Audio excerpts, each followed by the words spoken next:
By the end of this video, you'll understand how a single courtroom testimony in 1920s New York City quietly exposed a corporate cover-up that many people believed could not exist under modern business and legal oversight. At the time, large corporations were widely trusted to operate within the law.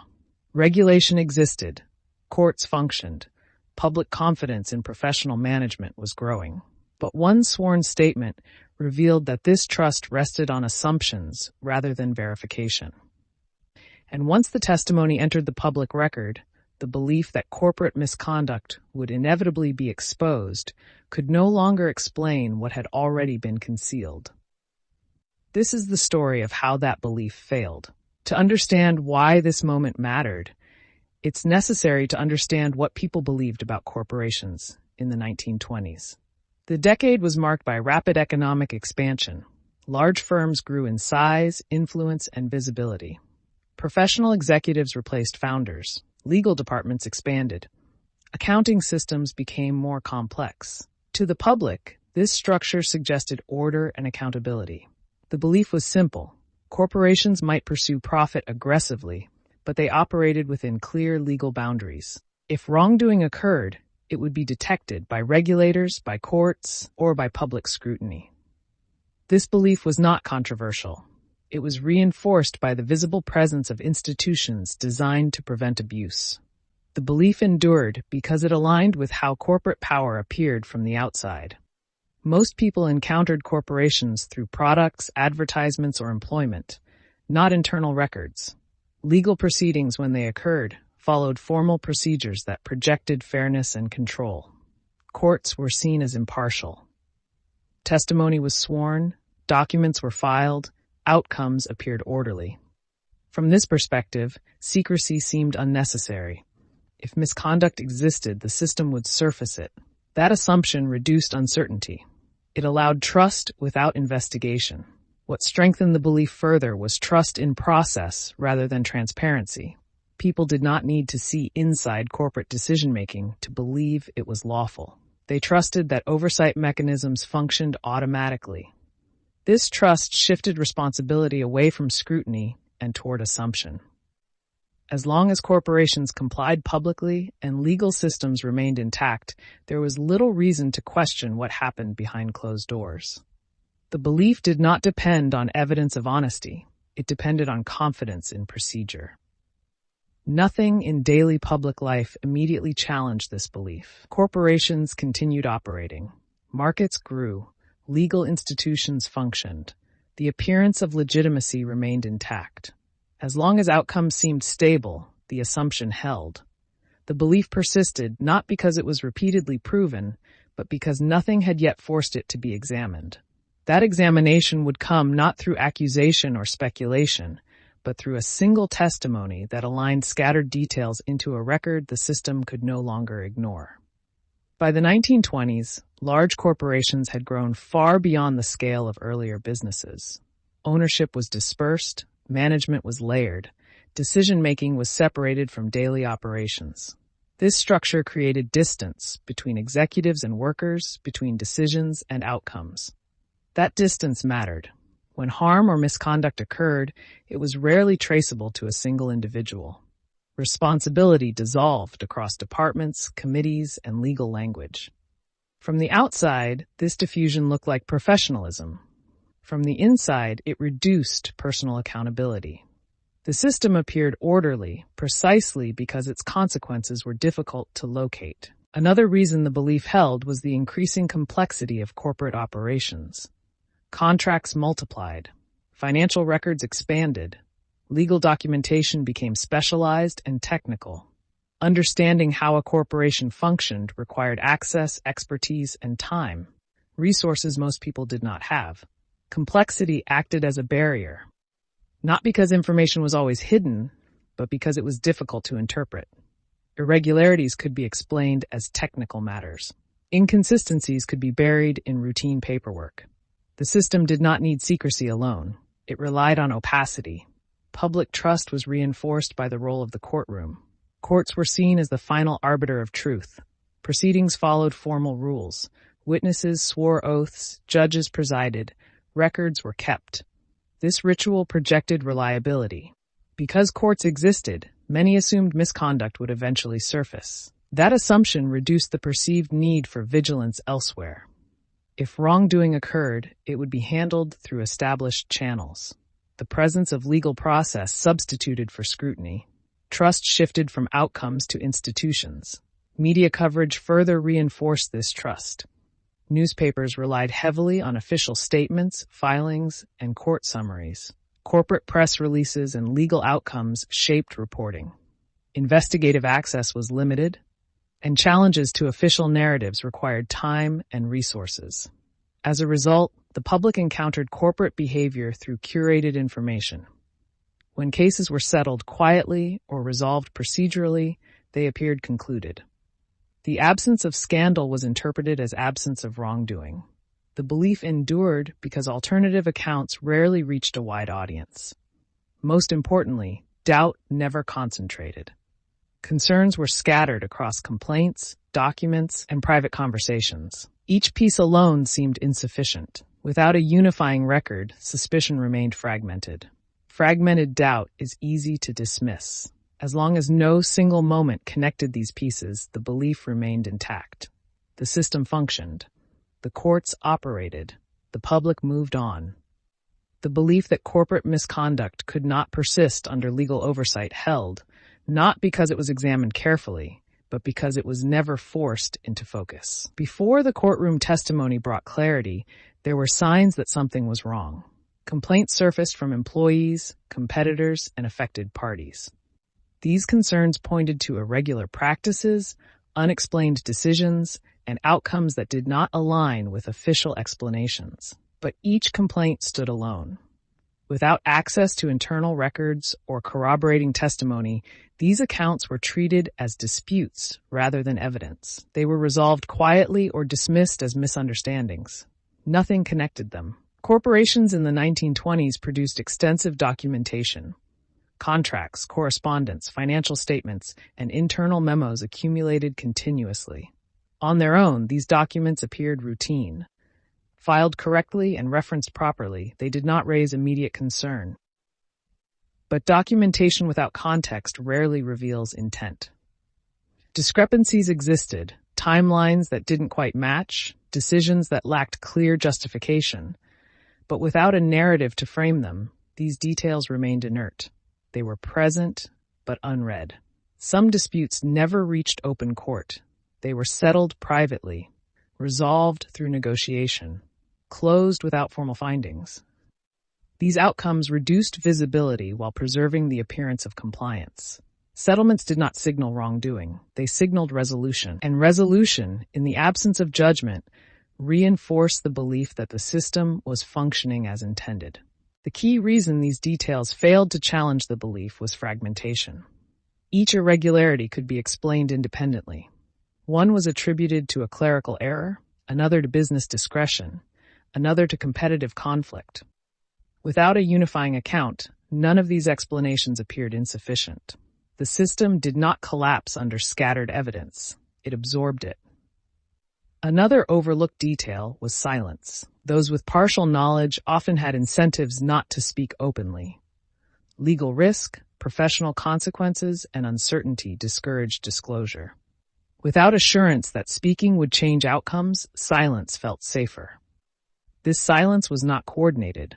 It was structural, and it allowed incomplete truths to persist without contradiction.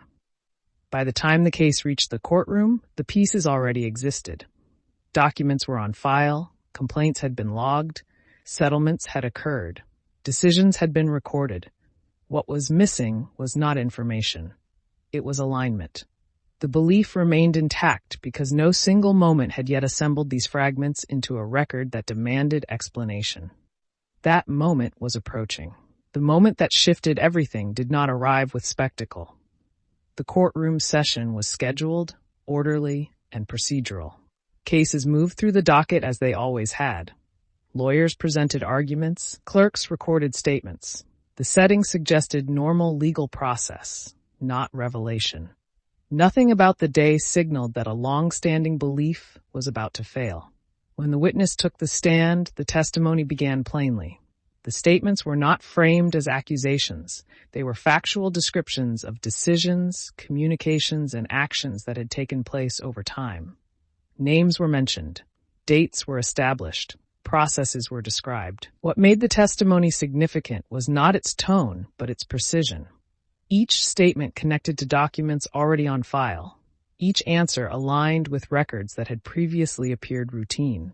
The testimony did not introduce new information as much as it reorganized existing information. As the testimony continued, a pattern became visible. Complaints that had once seemed isolated now shared a common origin. Settlements that had appeared unrelated now followed the same sequence. Decisions that had lacked justification now formed a consistent trajectory. What had been fragmented began to align. This alignment mattered because it removed ambiguity. The belief that irregularities were coincidental could no longer account for the consistency revealed under oath. Unlike informal claims or private complaints, sworn testimony carried weight. It entered the public record. It was subject to cross-examination. It tied personal knowledge directly to documented evidence. Dismissing it would require dismissing the record itself. The belief that legal oversight inevitably exposed wrongdoing depended on the assumption that information surfaced naturally. This testimony showed that information had existed but had remained unassembled until this moment. At this point, the belief could no longer hold. The system had not failed because it lacked rules or procedures. It had failed because those procedures allowed concealment to persist behind formality and complexity. The testimony did not accuse the system of absence. It revealed its limits. The assumption that corporate misconduct could not survive legal scrutiny collapsed, not dramatically, but conclusively. There was no immediate declaration that a cover-up had been exposed. Proceedings continued. Arguments were made. Motions were filed. But understanding shifted quietly among those following the case. The belief had lost its explanatory power. What once seemed impossible now appeared structural. The testimony did not argue against trust in the system. It demonstrated how that trust had been misplaced. After the testimony entered the record, there was no public reckoning. Legal proceedings continued within their formal boundaries. Filings were updated. Arguments narrowed.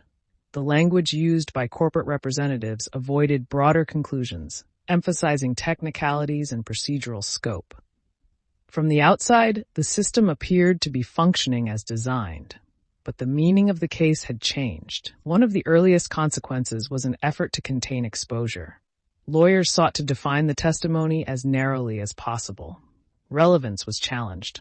Context was minimized. Attention was redirected towards specific claims rather than systemic behavior. These moves were not unusual. They reflected a familiar strategy. Limit what the record could be used to explain, even if the record itself could not be denied. Inside the courtroom, understanding shifted quietly. Judges and attorneys began interpreting prior filings differently. Documents that had once seemed routine now carried implications. Statements that had appeared procedural now suggested coordination. Nothing dramatic occurred in a single moment, but the frame had changed. Once the testimony aligned the record, the assumption that earlier irregularities were coincidental no longer guided interpretation. Within the corporation, responses focused on adjustment rather than acknowledgement. Internal reviews were conducted. Practices were refined. Certain behaviors were altered quietly. These changes were practical, not symbolic. There was no public admission of wrongdoing. Admitting a cover-up would have required confronting not only specific actions, but the structure that allowed them to persist. Avoiding that confrontation preserved continuity. Despite exposure, business operations continued. Contracts remained active. Products moved. Markets responded minimally. The absence of immediate disruption reinforced the idea that systems could absorb revelation without visible consequence. This continuity was itself a consequence. It demonstrated that exposure does not suppose to automatically produce accountability. Systems designed for stability often prioritize endurance over correction. The most significant immediate consequence was not procedural, it was perceptual. Those following the case no longer assumed that legality guaranteed transparency. Trust shifted from assumption to caution. Evidence began to matter more than reassurance. The belief that corporate misconduct could not persist under legal oversight had collapsed. What replaced it was not certainty, but awareness. The collapse of the belief revealed how the cover-up had been able to exist without constant deception. It did not rely on a single lie or a coordinated conspiracy. It relied on structure. Decisions were distributed across departments. Responsibility was fragmented. No single action appeared decisive on its own. This fragmentation allowed concealment to persist without overt secrecy. The system did not hide information completely. It separated it. Another revelation lay in the difference between legality and transparency. The corporation operated within formal legal boundaries. Filings were made, procedures were followed, disputes were resolved through accepted channels. On paper, compliance existed, but legality did not require visibility. Actions could remain technically lawful while their combined effect remained concealed. The belief that legality guaranteed openness collapsed when the testimony showed how much could remain hidden without violating rules. The story also revealed the limits of documentation. Records existed, contracts were signed, correspondence was archived. But documentation without alignment does not explain intent or coordination. Before the testimony, these documents appeared unrelated. Afterward, they formed a sequence. The collapse occurred not because new documents appeared, but because existing ones were placed into relationship with one another. Meaning emerged from connection, not volume. The courtroom functioned as a point of convergence. It forced fragments into a single record. It required statements to be made under oath. It created continuity between documents, actions, and outcomes. The belief that misconduct could not persist under legal oversight assumed that oversight naturally assembled information. The testimony revealed that assembly required pressure. Without convergence, systems can remain opaque indefinitely. The belief endured because it reduced complexity.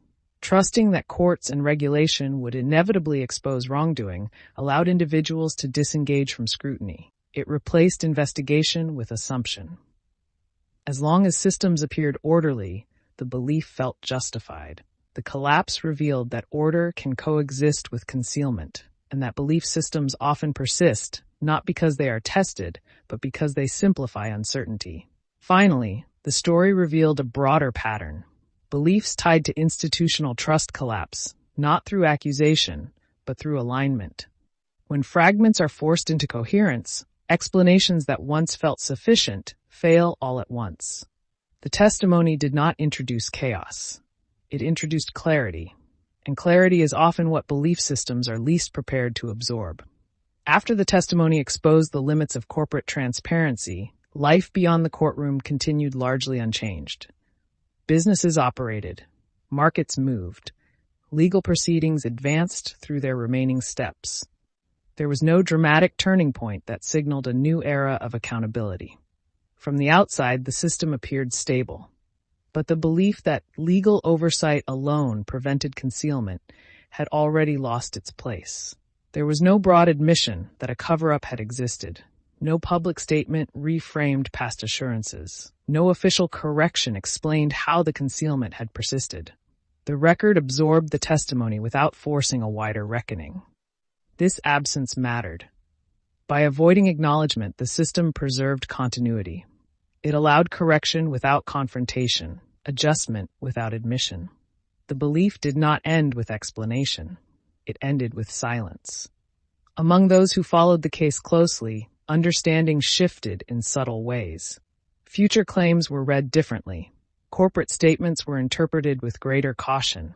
Legal outcomes were no longer assumed to reflect the full story behind them.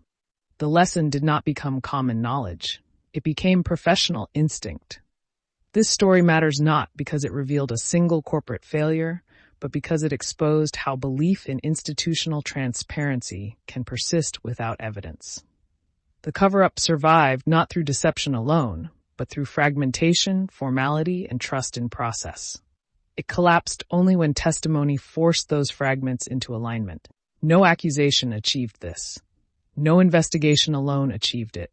The belief failed when the record became coherent. The courtroom testimony did not dismantle corporate power. It did something quieter. It revealed that belief in oversight can endure long after oversight stops functioning as imagined. And it showed that systems built to appear orderly can conceal complexity without appearing dishonest. The belief did not fall loudly. It quietly stopped explaining the world.